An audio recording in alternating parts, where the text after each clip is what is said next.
brasileiros que vieram de uma origem humilde, não é isso? E que, para ser muito sincero e muito honesto, teve que trabalhar para ajudar a mãe. Minha mãe ficou viúva quando eu tinha 1 ano de idade. E eu sempre me sensibilizei o fato dela ser uma guerreira, uma trabalhadora, e sempre postulei a minha postura, assim, de tentar ajudá-la, né? Então, naquela época eu era criança, então eu fui fazer aquilo que era possível fazer para ganhar dinheiro. Então, fui ser engraxate, fui aprender a ser alfaiate com meu padrinho, né? Coisas que eu não gostei, mas tive que fazer, né? Como é que foi sua entrada no mercado de investimentos? Conta um pouquinho pra gente, porque você a minha trabalhou como entrada engraxate, vendedor de balas, mas como foi esse mas primeiro isso passo? quando eu era criança.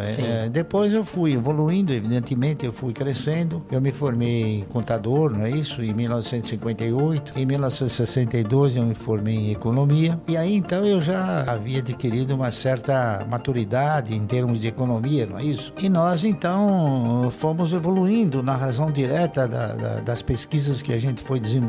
E eu sempre mirei o meu foco, né? Para mim poder ter uma renda mensal. Essa foi meu principal objetivo. E para mim ter uma renda mensal, eu acabei analisando uma série de fatores. Eu aí de contador eu fui para ser auditor, e de auditor a gente frequentava as empresas, conversava com os empresários e via que os empresários, eles tinham o quê? Eles tinham uma forma generosa de ter uma renda mensal através do quê? Através da participação de lucros, etc. E isso foi evoluindo em mim até que um belo dia eu falei, bom, eu vou ingressar nesse universo de investidores, não é isso? E comecei pequeno, comecei comprando insignificância, né? É que o universo, ele oferece para você uma perspectiva fantástica. É uma pena que o brasileiro, ele não tenha tido a preocupação de examinar isso. E ele, segundo a minha observação, ele sempre tem sido monitorado pelo banqueiro no sentido de seduzi-lo a dizer, olha, se você comprar ações, você vai ficar pobre de repente. E não é. Ele pode ficar rico de repente. Pobre nunca. Então, e o brasileiro hoje ele não compra ações porque ele tem medo de entregar os seus recursos para pessoas competentes. E aí ele prefere entregar seus recursos para pessoas incompetentes. O camarada que coloca o dinheiro na poupança, na razão direta que você acaba alcançando uma cultura de investimento. Cultura de investimento é saber na mão de quem você coloca o seu dinheiro. E você vai ver que, em última análise, vai na mão da Dilma, foi na mão do Fernando Henrique e da maioria dos economistas no Brasil, que a maioria dos economistas, eu não sou nenhum gênio, veja bem, mas a maioria dos economistas do Brasil, eles são PhD em Olerite, eles querem emprego, eles não são pessoas que assumem riscos. Então, por isso, talvez que o Brasil nunca tenha tido um plano. O Brasil teve conversões, é diferente, que foram denominadas como plano, mas nunca foi um plano. Plano é uma estrutura organizada de maneira tal que você enxerga um objetivo final. O que acontece, Barsi? As pessoas, nesse momento, elas estão assim, a bolsa tá barata, tá cara, quanto vale aquela ação, pago R$5, pago 10. Pra você, preço importa? Bom, o preço, evidentemente, ele é um dos componentes. Ele é um dos componentes da decisão que você acaba tomando. Mas ele não é o único componente. Ele, conforme disse, é um dos componentes. É preciso que você tenha o quê? Que você tenha um elenco de fundamentos que possam te conduzir a você exercitar uma carteira de renda mensal. A minha visão principal é carteira de renda mensal, que eu faço isso desde 1971 e vou continuar fazendo até não poder mais. Porque é a única trajetória capaz de te conduzir ao quê? A você ter um futuro estável. É a única trajetória. Não existe outra. Quem tá entrando na bolsa desde o ano de 2019, pegou uma alta ali muito grande em 2019. Em 2020 veio o efeito pandemia, a bolsa despencou. A gente teve alguns respiros, mas digamos que os investidores perguntam pra gente, e aí, André, Carol, o que você acha a bolsa hoje, no nível que tá? Tá barata? Qual a sua opinião, Barsi? Geralmente, eu não interpreto nenhuma análise sobre a bolsa. Primeiro, porque você não compra e nem vende ações da bolsa. Você compra ações de empresas. Então, eu me preocupo sim com o desempenho das empresas. E você tem, nesse contexto todo de negociação, você tem boas, mais ou menos, e ruins empresas. O importante é você selecionar as boas e investir. Só que o pessoal interpreta que investir nas ações, investir no mercado, é coisa que talvez possa ser de um ano. Não é. O investimento é enquanto a empresa estiver gerando bons resultados. Eu tenho, por exemplo, ações de inúmeras empresas há muitos anos. Tem ações do Banco do Brasil que eu comprei a 60 centavos. Então o cidadão vai falar, pô, basta matar 36, por que você não vende? Porque não é um bom negócio vender. Ao contrário, tá entendendo? Por quê? Porque o Banco do Brasil me dá sistematicamente dividendos. E o que importa numa carteira de renda mensal não é quanto ela vale, e sim quanto ela te proporciona de recursos. Porque o patrimônio, no meu conceito, ele contempla o ego.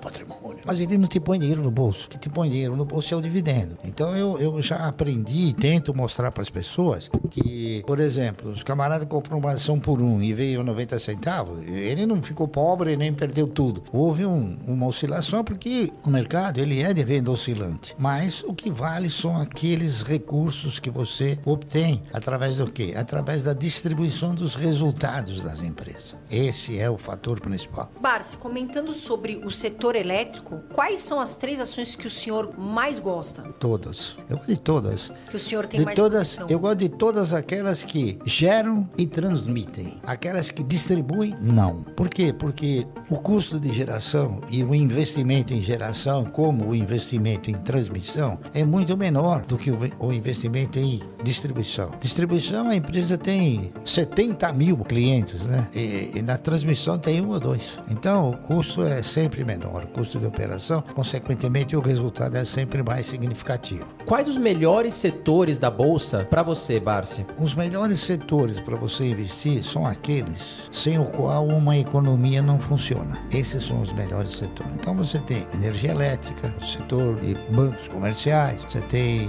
telefonia. Saneamento eu não aprecio muito. Eu tenho algumas ações da Sabesp compradas há muitos anos, mas o saneamento aqui no Brasil ainda tem muito lugar que tem fossa, né? Então o investimento em saneamento, como ele é feito mais ou menos a maioria por estatais, então o que você coloca embaixo da terra não gera voto. Quando que o senhor acredita que é a hora de vender uma ação?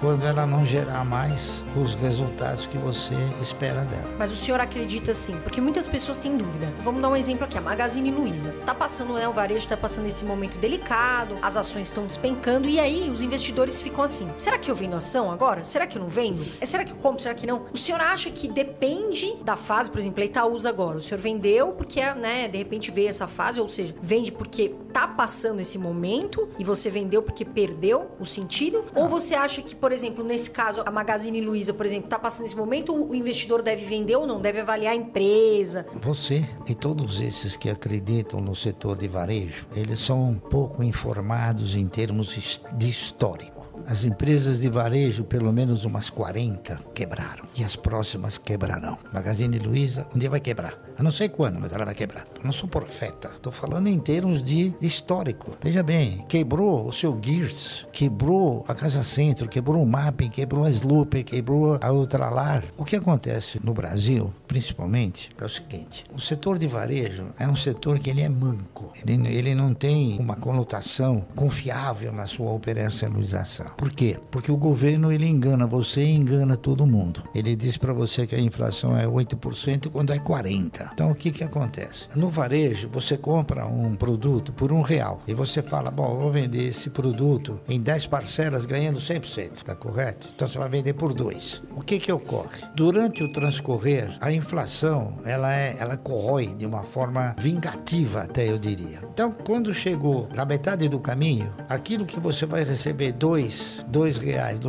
no fim da linha, você já tem que comprar esse produto por R$2. Então, o varejo é uma atividade que você tem que estar sempre aportando recursos, sistematicamente. É por isso que, na minha avaliação, ele não é um setor bom. Então, quem compra varejo é porque ele desconhece isso. Quais são 3 empresas que o senhor não tira da carteira? Desde que o senhor começou a investir, o senhor pretende ficar com elas até o final? A Klabin é uma delas. Eu diria também o Banco do Brasil, porque o Banco do Brasil, ele é a única empresa estatal que tem um bom dono, que se chama Previ, porque ela também é uma empresa controlada pelo governo, né? Mas ela tem a Previ. E a Previ não são os políticos, são os ex-funcionários. Então há uma preservação muito mais eficiente no caso do Banco do Brasil. Tem uma terceira empresa também, eu diria a Unipar, da qual eu faço parte como membro do conselho, que são atividades que são importantíssimas numa economia. Qual ação que nesse momento o jacaré está de boca aberta querendo comprar? TASA.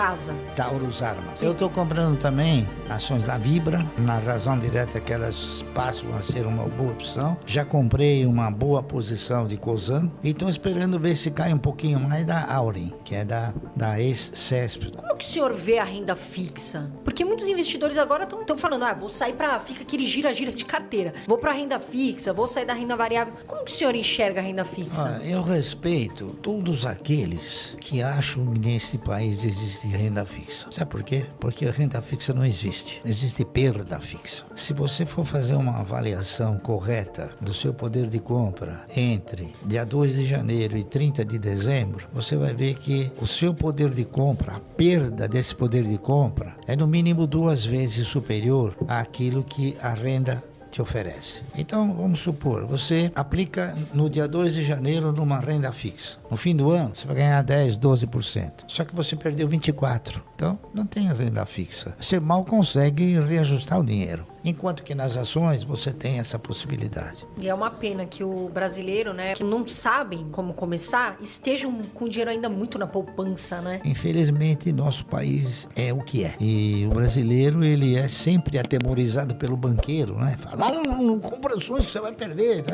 Mal sabe ele que ele perde na renda fixa. E tem um negócio interessante até de se comentar, né? Quando o Collor, ele assumiu o governo, a primeira coisa que ele fez foi mudar o padrão monetário. Ao mudar o padrão monetário, ele tirou o cruzado e instituiu novamente o cruzeiro. O que ele fez? Ele encurralou todas as aplicações, menos as ações. Então, para quem diga que as ações não têm garantia, elas têm uma garantia maior do que a poupança e uma segurança ainda mais intensa. Eu, por exemplo, não fui afetado. Eu tinha ações, fiquei com as ações, estou com elas até hoje, ganhando, e teve muita gente que perdeu dinheiro.